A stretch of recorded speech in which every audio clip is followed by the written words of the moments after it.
I'm going to mute myself and take off my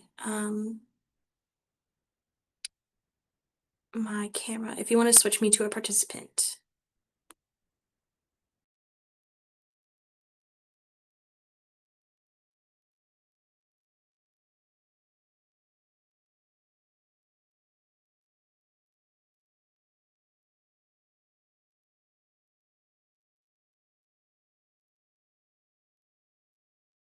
Hello, hello. Welcome into the Zoom. We're gonna wait a few minutes to give other people the chance to join, and we'll be starting shortly.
Okay, cool.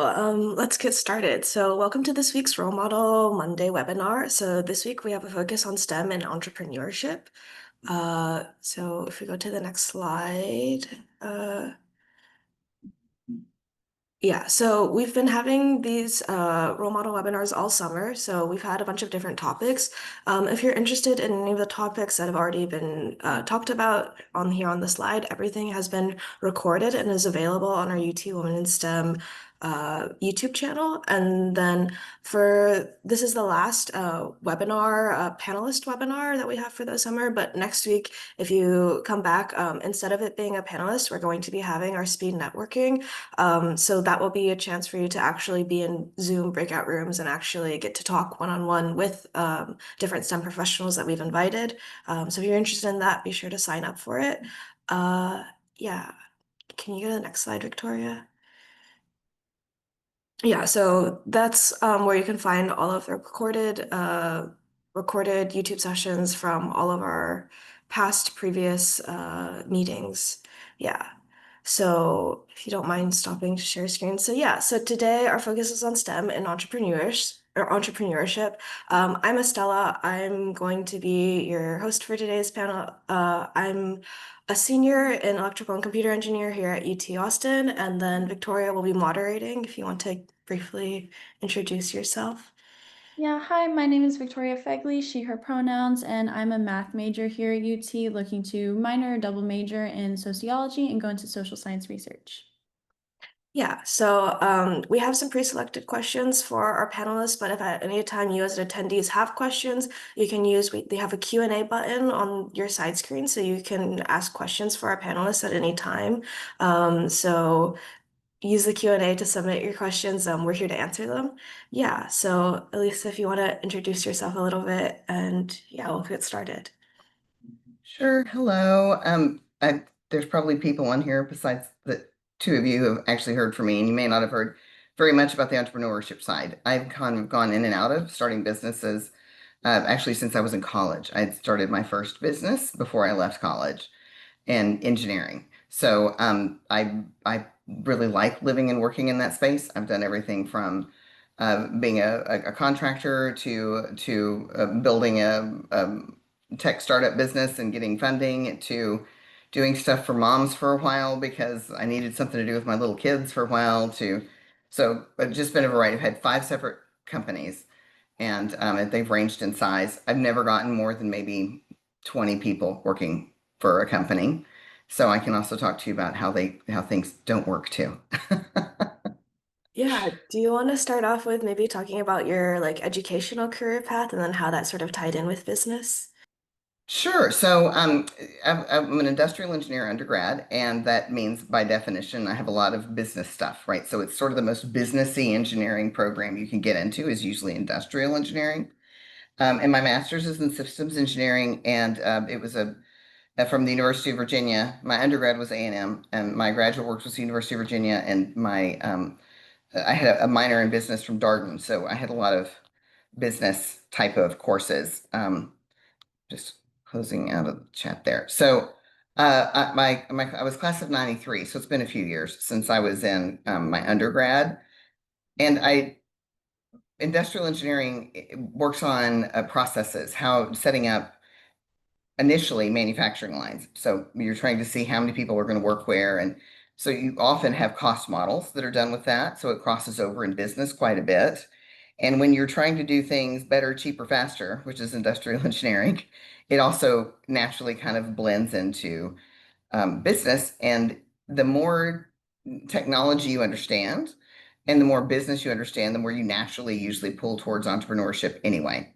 So there are the my first independent company was actually Optimized Solutions, and I did discrete event models and simulations back then for Raytheon and a number of things when I was 23 years old, coming out of college, and have sort of rolled with it since then. I've done a number of different kinds of uh, consulting and different kinds of specializations, but most of what I've done is usually around modeling and forecasting, which today is called machine learning or artificial intelligence. It's forecasting related things. So I wrote a patent back in the late 90s, which ended up being used by IBM to do some of the base structures for their machine learning. And that's kind of what I still work with. People still hire me because of that. So if you have an idea and it's original enough to patent it, or at least try try to make it put some protection on it, then do that. Especially women in engineering, it's really helpful to have that in your pocket. It is for men too, but for women, it's a good thing to have when as you sort of get older and look around at how you want to work and have a home life. Yeah.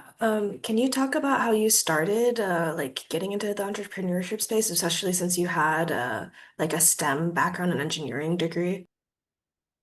So I've never gotten a job in a traditional sense that I know of. When I was in college, even I did an internship. So every other semester I worked and I went to school because I had to pay for my college. So I had to do the internship. My grades were not excellent. They are now. Looks I look really good on paper after my master's program, but undergrad wasn't as good. And I only had a few choices. So I went and worked at Train Air Conditioning. And one of the upsides of not going to maybe Samsung or something else that back then it was Motorola, a big name, is that you have a lot more control over what you can do and they let you do anything you want, right? So I had a gargantuan manufacturing plant that was a mile from the front to the back with everything they're doing and a new two manufacturing plants they were building, a whole design area for compressors. It was a completely different world. So I was able to do anything I wanted. And everything I touched or messed with, people just sort of let me do it. And one of the first things that I did was they gave me a book that I still have on my bookshelf over here, which was about 3 or 4 inches wide. That was the training manual for Witness, which was a simulation package at the time. And they said, go build a manufacturing plant for us. We're gonna build this place in Louisiana. We don't know what we just make that happen. So I went over there and taught myself the package and built all this stuff out. And today I know that 3 months is not enough time to do that. But back then I didn't. So I just stayed up nights and weekends and just worked it and called tech support and they trained me on how to do it. And so it was, it was a real learning experience, but it made me, I love modeling. I love modeling. I mean, deeply. It's this weird superpower of mine. I can't read. I'm a terrible reader. There's a lot of things I'm not good at, right? But I am darn good at statistical models, right? So one of the things I would suggest is that, as I've talked to some people before, internships, co-oping, volunteering, I don't care. Anything you want to do figure out a way to do it at least a little bit, to kind of get your foot in the door. Because after that, within the second time I went back, they offered me a full-time job.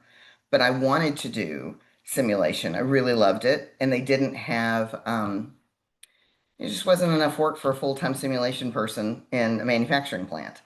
So instead, I had worked with this company and I called the representative and I'm like, so do you know of anybody that needs any kind of contract work? And they said, well, we need a trainer for the advanced classes in witness, which I didn't know the advanced classes. So I taught myself the advanced work and then I created the training program and then I went out and sold that. So I just naturally sort of rolled into, and then, if you train somebody, then they want you to come in and build the model. And so I started developing my own company just because I was refused to just be a traditional engineer.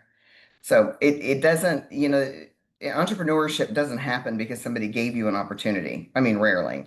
If you have a good friend that was already leaning into it, absolutely follow them into it. It's the best way. I always tell my kids, just be second, right? You don't have to be the first one, but you can be the second one and let them take all the risk and you learn all the potential pitfalls and issues. And you can then go off and start your own stuff later. It's harder to do it the way that I did it. And I definitely would have been wealthier, I think, if I had done it differently. But but for me, I've just always sort of leaned forward and something that looks interesting, I start kind of walking towards my son is walking in here. Would you like to speak to however many women are on the phone? Oh, no. Okay. No, no, I said hi. He's 18. He said hello.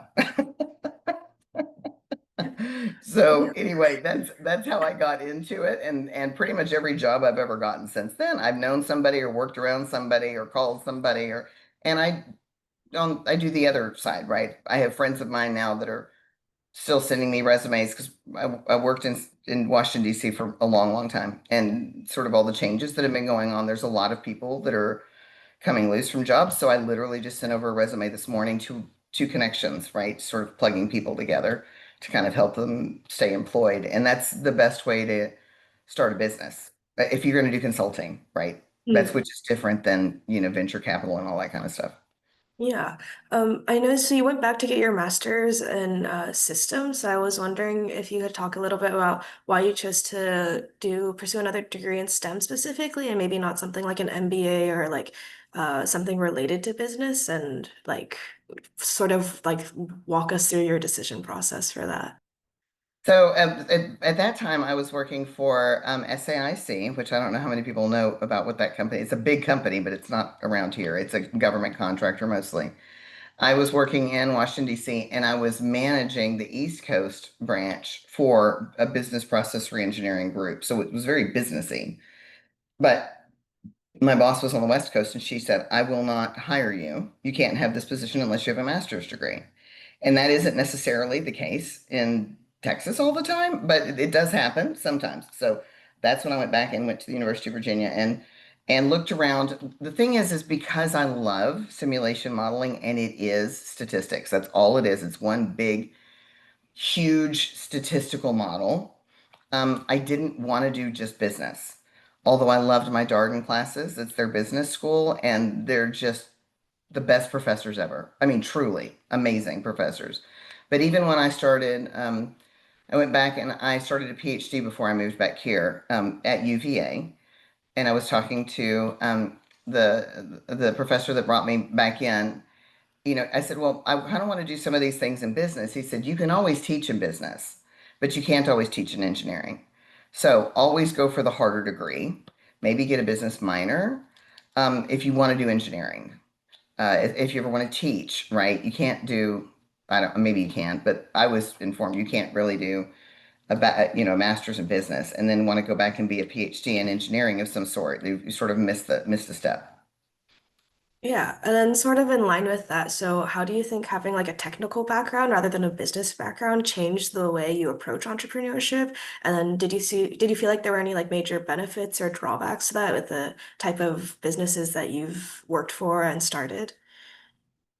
So a I had 40% more hours than I needed when I graduated my undergrad, and a lot of them were business courses. Um, I wasn't sure what I wanted to do. I switched my major a bunch of times. But I can tell you that those business courses in entrepreneurship were critical.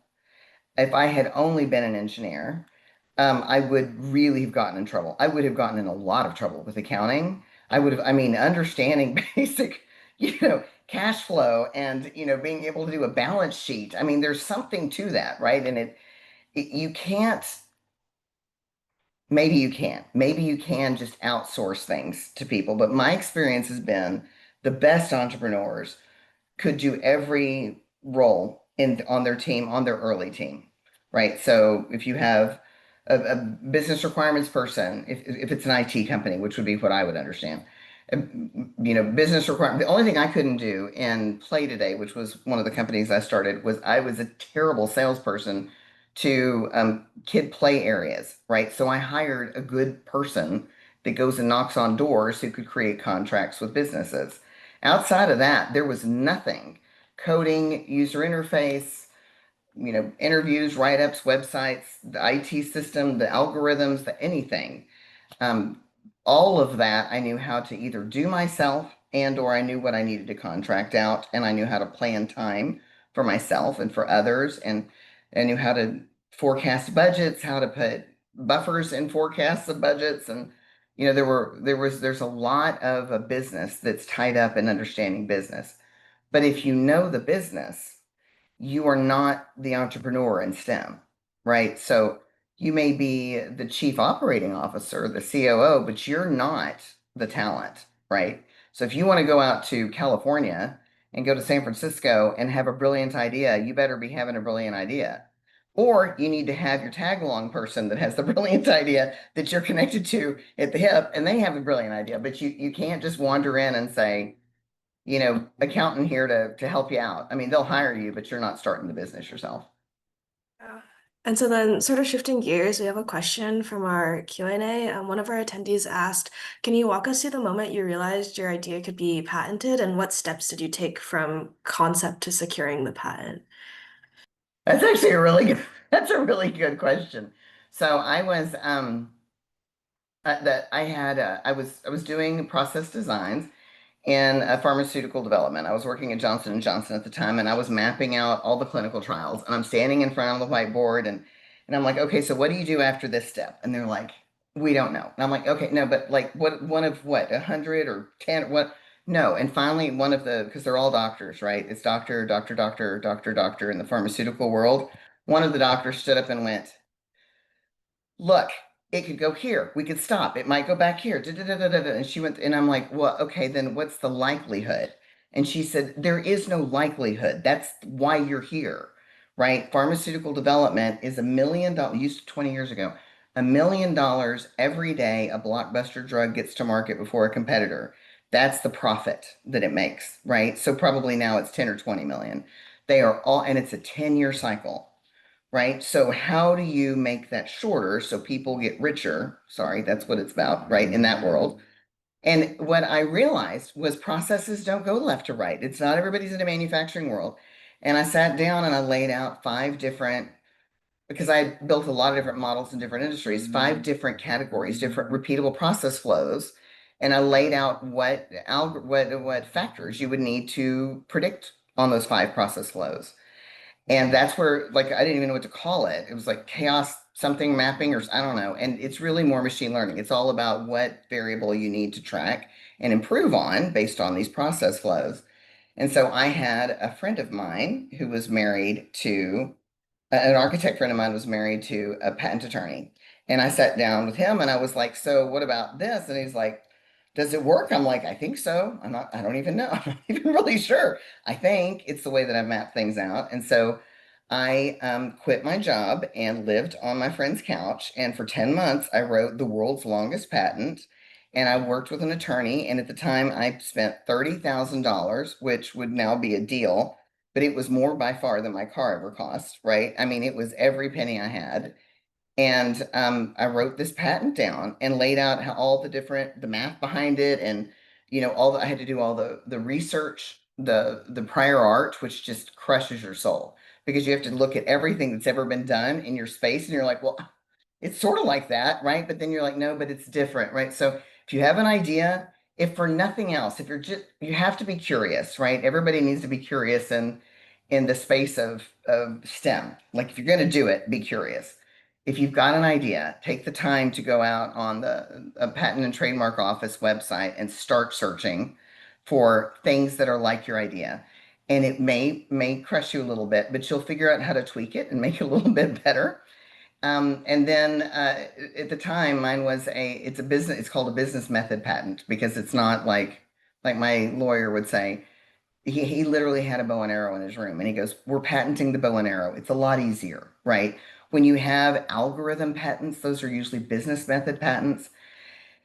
And about like on Amazon, how they have the one click button, that for a long time kept businesses from being able to do that and gave them a distinct business advantage.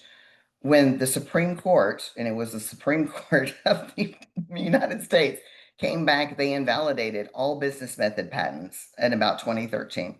So my patent isn't legally defendable anymore, and neither were many thousands and thousands of Silicon Valley's patents. Those, a lot of businesses dried up because of that.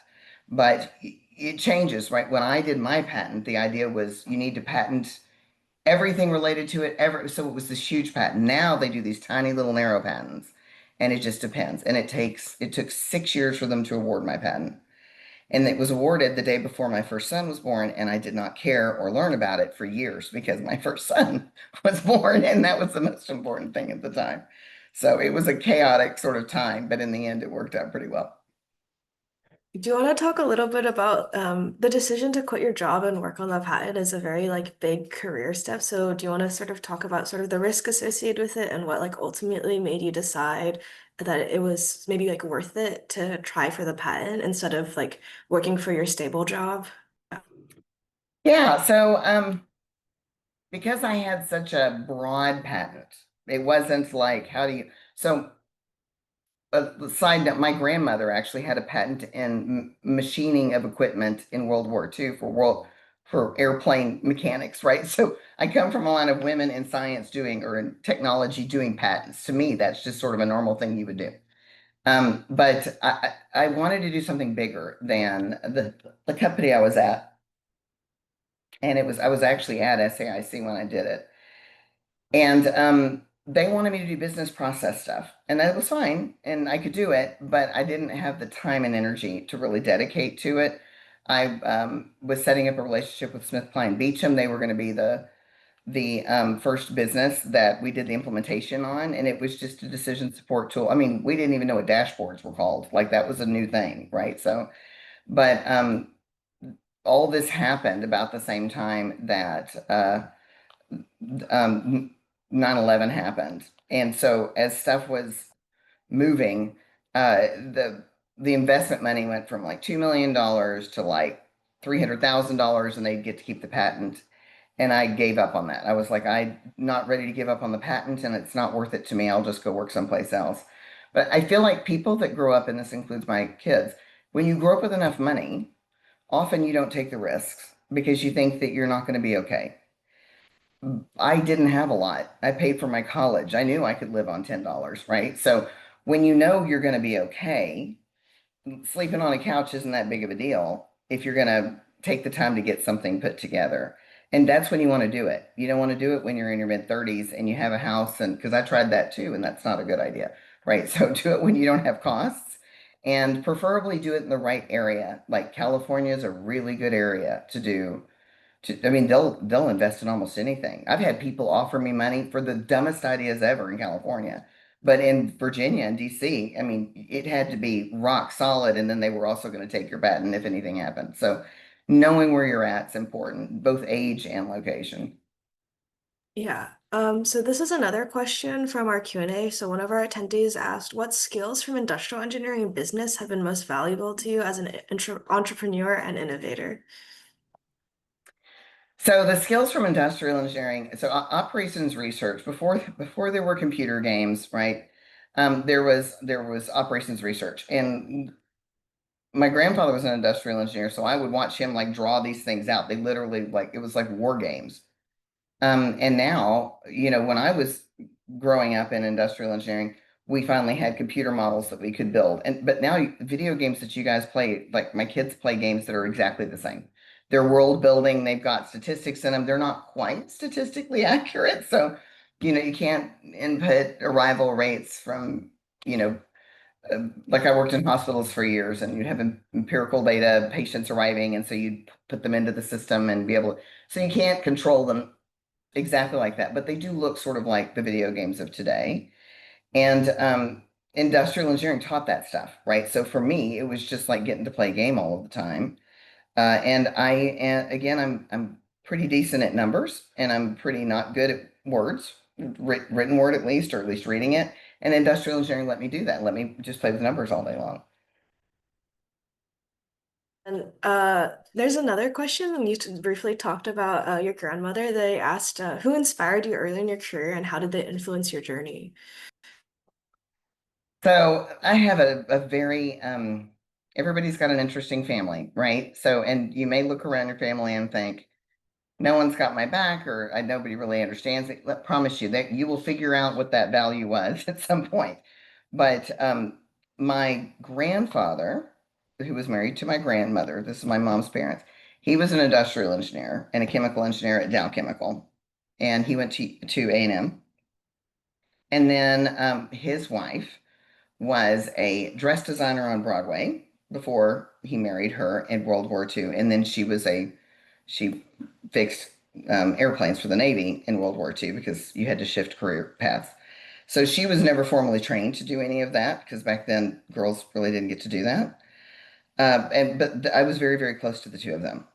My parents, I'm not distant from them, but they were very young when they had me, and so I was much closer to my grandparents. And I have doctors on the other side of my family, and I'm not good with Latin, so I stuck with or blood, so I stuck with the engineering side. And then, because you've been involved in starting so many like businesses in the patent side, because there's an underrepresentation of women in these like executive business positions, particularly in like STEM or STEM-based corporations. So, do you have any advice for those interested in specifically like the intersection between STEM and entrepreneurship? Yeah, you're in a amazing position because you're a woman. Amazing position. The fact that there aren't women in it means that they normally listen to the women. You'd be surprised. Women are I've tried for years to understand why people listen. And I remember one time I realized everybody, this sounds strange, everybody in the room had light colored eyes. And I said, maybe it's because I have dark eyes. And one of my friends said, that's what it is. It's your dark eyes. And I'm like, maybe it's not. I sort of command a space when I come in with my three different drinks and I kind of like spread out. There's a way that you engage, and when you live like that in a space like startups, they stop and listen because not many women are like that. You cannot be mousy. You cannot be scared. You cannot ask for permission. It's better to ask for forgiveness than permission. And even if you're dead wrong, you need to stand on it until you know that you're what the answer is, and then you need to admit that you were wrong. Right? You've got to stand up for yourself. That will give you a leg up in entrepreneurship that a lot of guys don't have. They're in there with every other guy. So, for example, as I mentioned, I worked in the around the government, federal government for a very long time. They have a lot of women-owned businesses, and you go into these meetings where it's only women-owned businesses that are allowed to compete on it. And I would walk in, and 10 businesses would be represented, and they were all men. But then I'm like, where are the women? And they're like, oh, they're our wives. And I would be, selected because I was like, no, I'm the engineer. I didn't send my husband who's the engineer. I'm the engineer. It's my business. It's my idea. And so I would get the contract, right? So you are in a very good position to kind of control your own destiny when you're a woman in STEM. Thanks for that answer. Yeah. And then there's two more questions from the attendees. They're sort of similar, so I'll ask them both back to back. What do you think are some key qualities every entrepreneur should have? And then also, what is something successful entrepreneurs have that help them get to where they are? So key attributes. So a couple of different things. You have to be creative enough to have a good idea. And either it's got to be an idea, like I wanted to be original. That's a bad idea, right? Nobody knows that they don't have it. If I'm the only one that ever thought of it, then I have to explain to you why you need it. That's very hard, right? So a lot of times the best answer is seeing that there's a need. Like, for example, in Austin, it is so hot here, I think I'm going to die every single day. Somebody needs to design very large sails that go and like have a metal post that go, like I've drawn it. I've told my kids they need to go design this and start a business for it. Like, there's a need, right? That's a need. So, finding a need that you can uniquely solve, and it doesn't matter if you're a girl or guy. That is irrelevant, right? You are an engineer or you're a scientist and you are solving a problem, preferably something that somebody knows that they need. So number one, have a good idea, have it be something that people need, have it be something you can explain. And number two, you want to make sure that you don't need anything. You don't need any money at all, right? So you don't need a salary and you don't need to be profitable ever, right? So this is why you see all these entrepreneurs, 6 people in a 500 square foot apartment sleeping on the floor together in Silicon Valley, right? Even where there's money for it, the runway of a business is what kills it. So you have an idea and you're like, absolutely, I'll make money at that. I'll even have a little bit of my own, or I'll leverage my house, which I've had friends do, right? I'll just take that little bit of retirement and move it over to there and I know I'll be okay, right? Because it will take off. Well, it doesn't. And then something happens. And then there's this issue. And all of a sudden you're broke and you've done everything and you can't be married, you can't have kids, can't have it, like you need to do it before any of that stuff, right? You need to do it while you're still your drag on the business is $500 a month, right? You need to be the cheapest thing. You need to be ready to not make anything in comparison to what other people make on your team. So when you hire somebody, and I literally had this, I had hired somebody that was at the time the head technology for Play Today, and I was paying her a long time ago 150,000 a year, which was a lot to me. It was a lot more than I was making. And she didn't come into work half of the time. She's like, "Well, I've got to go work out and I've got kids and I was livid and furious, but I hadn't stopped to consider that, I needed to be careful with who I was hiring. I needed to not overpay people just because I thought that they were really cool and I liked them a lot. Right? There's a lot of control you have to have as an entrepreneur. It's your idea, but you've got to be very careful with your money. You've got to have a lot of cash. Cash is king. That's how you keep your business from going under, right? And then the really important part is that you have to never have another good idea again, right? So stop and think about outside of Elon Musk. Well, try Elon Musk. So he started with like PayPal, right? So he has a lot of money off PayPal. I was waiting, and I loved past tense Tesla a long time ago. I thought, oh my God, he's going to go broke because all entrepreneurs make good money, invest it in the next thing and crash. And he didn't crash it. And I thought, huh, maybe he's going to be an entrepreneur that goes against what entrepreneurs do, which is go bankrupt, right? They don't go bankrupt on the first thing they make money on. It may be the second or third or fourth. And he's going to be on his way. He keeps investing and doing stuff in other things, right? And at some point, that's probably going to cause him some financial worries. But yeah, that's a very entrepreneurial kind of thing.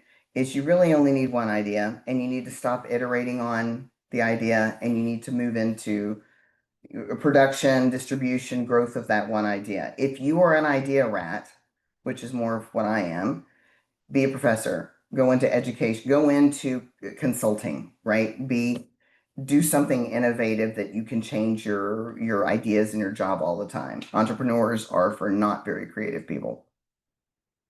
And then, sort of in line with that, so because you've founded your own companies and sort of have familiarity with that, like entrepreneurial space, so what difficulties did you face in like whenever you were establishing your companies, and how did you overcome those? So the difficulties that I had is even when I had money, I never had enough, right? My estimations, even when I thought I was being reasonable, were not reasonable. I had a couple of literal acts of God occur that I was shocked about, and it wasn't even COVID. This was before COVID, right? So things happened that there was no way I could estimate. Absolutely no way. And I just had to shut things down. Like there was just So, and when you're out on, as they say, don't get out over your skis, right? When you're out there and you're like maybe just a little, it's almost a gambler's mentality, even though you don't think it is. Because you're getting contract money and you're doing good over here and you've got deals and you've got investors and you're spending and spending and spending and spending, and then something doesn't work correctly and you don't have a way to save yourself, right? So that's why you need to not have a runway. You need to have enough money to maintain and sustain your life without spending it completely out. And I'll tell you another big secret. So I did a thing called the Dolphin Tank, like Shark Tank, but it was just for women entrepreneurs in Washington, D.C. And I had to get up and give like a 3 minute spiel. And it was, boy, did it teach me a lot. It was really interesting. But one of the things that they asked me, they'd go through and fill all these questionnaire out, and they said, you've got a great team, you've got a great idea, you've got a great website, you've got all these customers. We're not going to fund you. And I said, what, why, why not? And they said 45% of the points are whether or not you are the person that you're living in your house supports you. And my husband just wasn't really great on the idea of, and he's like, fine, as long as you can keep the salary coming and cover all the kids, it's fine. But that is it is huge in the entrepreneur world. You have to be very, very, if you're going to get money from anybody, you better make sure if you're married or your significant other in your household is on board and really excited about it and showing up and smiling about it, because you will actually get shut down financially because of that. So because you briefly talked about the women's pitch competition, correct me if I'm wrong, so it's a bunch of the different businesses or starting out businesses pitch their idea for what their company would be like, and then you receive money as a result of that. Yes, there were all these angel investors that were there, and they were all women, and they had all made, I don't know, enough money to be there. That they had once a month. I literally just reached out to the woman who ran it. I think she was at if somebody looks it up and you see the dolphin tank and it's not at the University of Washington, I'm not sure. It's at one of the universities. I apologize. It's been a few years.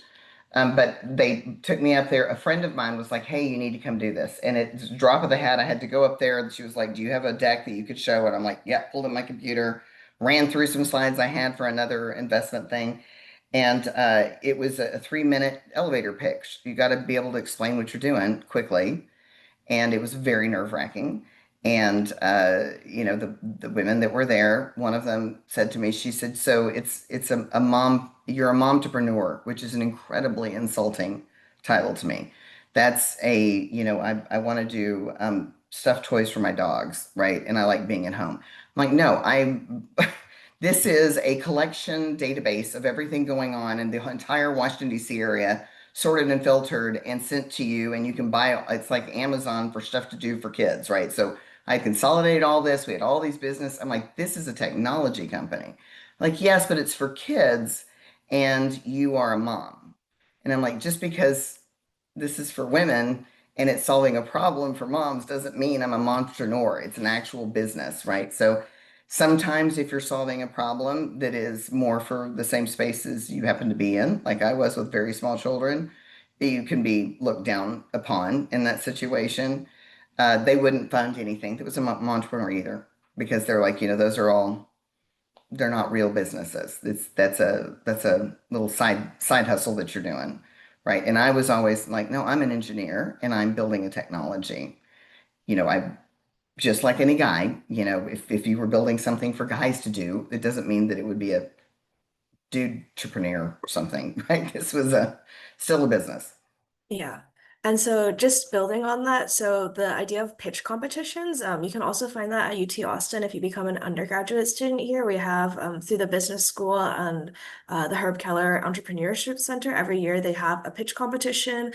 So it's open to all like undergrads, grad students here at UT, and you basically just form a team, submit a pitch, and then they have a pitch competition, and you can win funding.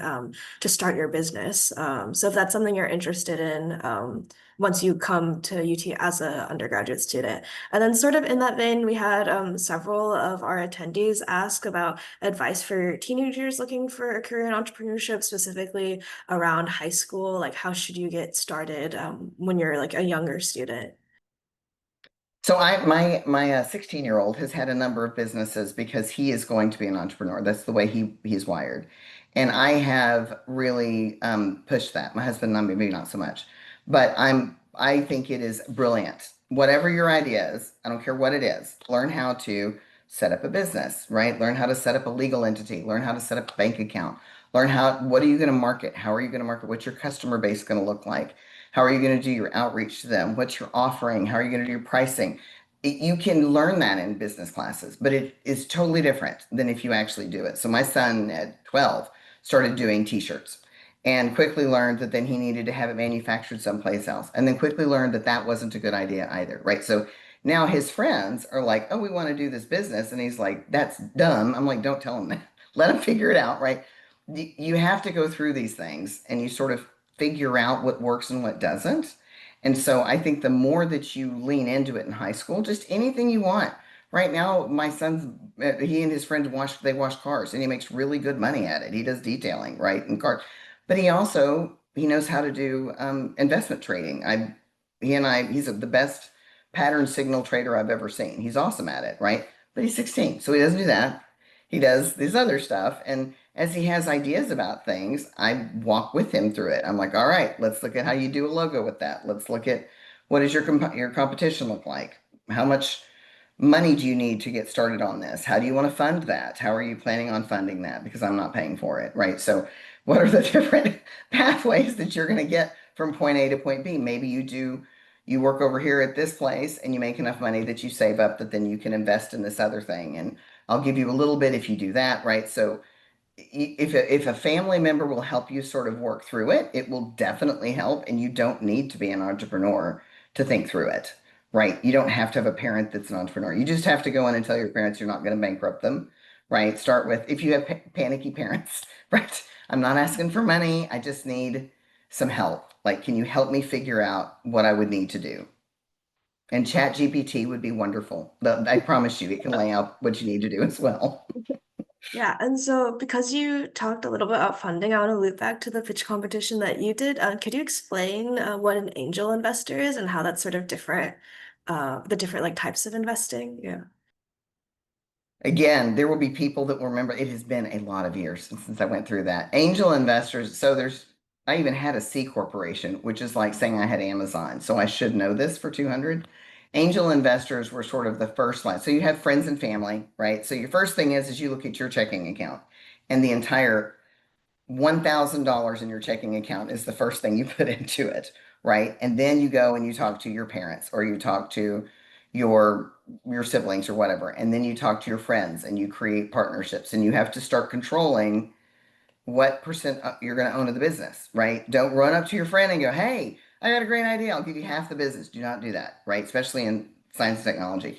You can run up and say, "Hey, I'll give you shares, stocks," right? Learning stock is important, like ownership in the company, how you're going to drive that. If you're going to do an IT startup, you need to know that. If you're going to do funding, you're going to need to know that. So taking at least a business class and how businesses are structured and how you can sell shares or how you can give shares to people that are giving you money is important. Almost everything in the friends and family tier is going to be a loan. And so you're going to have to figure out how to do loans where it's against the business because I've had to close a business and had to default on a loan once, which just almost killed me because that's not something I've ever done, right? So, but it would have bankrupted me and if it had gone the other direction. So this is one of those things you have to sort of figure out. And tech companies are expensive, right? You're not going to start a tech company for 100 or, for 1,000 or $5,000. It's going to be hundreds of thousands of dollars before you really can get going and doing anything. And so knowing how to do even the friends and family round is important. They're called funding rounds. The next round is like angel investors. So it would be if I were to invest in somebody now that I didn't know, I would be an angel investor. I would put money in, but it wouldn't be $10 million, right? And angel investors are the earliest non-friends and family that you run into, and they take a pretty hefty chunk, right? So they'll come in and say, and the sharks are kind of like that, like on Shark Tank, I'll give you $1 million for 30% of the company, right? It's a big chunk of the company, right? And then the further on different rounds, you're going to get into different kinds of investing, and they will continue to take away shares of your company. And of course, you may want to maintain 50%, 51% always of ownership of the company, no matter how many rounds you go through. But every time you add another person or money or something that gives you money, you are beholden to that person and that company, and they will push you in directions you don't like. And they may force you, a lot of times they force you to sell when you don't want to. So that's why they say a lot of times it's easier to get rich when you're rich, right? It's easier to start a business if you're funding the whole thing, right? So it's a very fine line. It really is. And the other thing I found that was interesting in the startup world is if I had a good idea, like Play Today, for example, really was a good idea in DC. By the time I got my website up and people started coming to it, two other totally random strangers had their websites up within the next week. They've been working on it for the last year in the same area. Like there's a group think that happens, right? So if you've got an idea, I promise you someone else has considered it and everybody's running to that finish line, right? So you need to get going. You need to be fast about what you're rolling out. You need to have good business partnerships. And you need to be willing to let it go if it's just not going to work well. Like fail fast. I watch people lose a lot of their money because they just didn't know when to quit. So that's why the other thing about STEM is you may think this is too hard. I'm just going to do business. Maybe business I can do, entrepreneurship. And well, when you lose that business, I got to go back and be paid as an engineer, right? If you're, a business analyst, you get to go back and be paid as a business analyst, right? So having a STEM background gives you a good place to land so you can launch higher again in the future. And people always fail. There's never been an entrepreneur that doesn't fail. So you've got to be ready to fail, right? That is a known thing in the entrepreneurship world. Mm. And I think it's great that you said that there's actually this like the you can go and do a pitch. I think that's brilliant. I'm so glad UT's doing that. That is a great thing to learn. Yeah. And so then sort of in line with sort of the investment and having things to fall back on, one of our attendees asked, how would you recommend balancing risk with reward when pursuing entrepreneurship? So what I've always tried to do, even as an industrial engineer, when I'm planning for something, I always plan for what I call the most likely worst case scenario. So I did wounded warrior care for years, and I had to forecast how many people were going to get blown up at war during the summer. And so I would look at one standard deviation, not two, which is the way they normally plan it. One standard deviation, because once a year, twice a year, that would be the inflow rate, right? Business is the same exact way. What is the most likely worst case scenario? Plan for that, right? I'm going to lose my job. I got to pay all this back. I'm going to have to dig myself out of, okay, I'm going to, don't be scared of your bank accounts. Look at your bank accounts. I used to get really nervous about it and I got in trouble that way, right? You got to pay attention to the burn, even though you read a $20,000 check out every week and you're freaking out, right? Because you're just burning money down, even in the early stages. Set a limit. This is as much as I'm going to go. I'm not going to go any further. Just like if you were going to Vegas and putting money in a slot machine, like $20 is all I'm going to spend, right? This is it. That's what entrepreneurship is because you just never know. Plan for the most likely thing, prepare for it, and then work like that's not going to happen, right? Assume, plan for what should happen, which is that it doesn't fall apart. But if it ever does, you aren't caught off guard. And that's the only way to do risk and reward because you will be caught flat-footed. It will happen.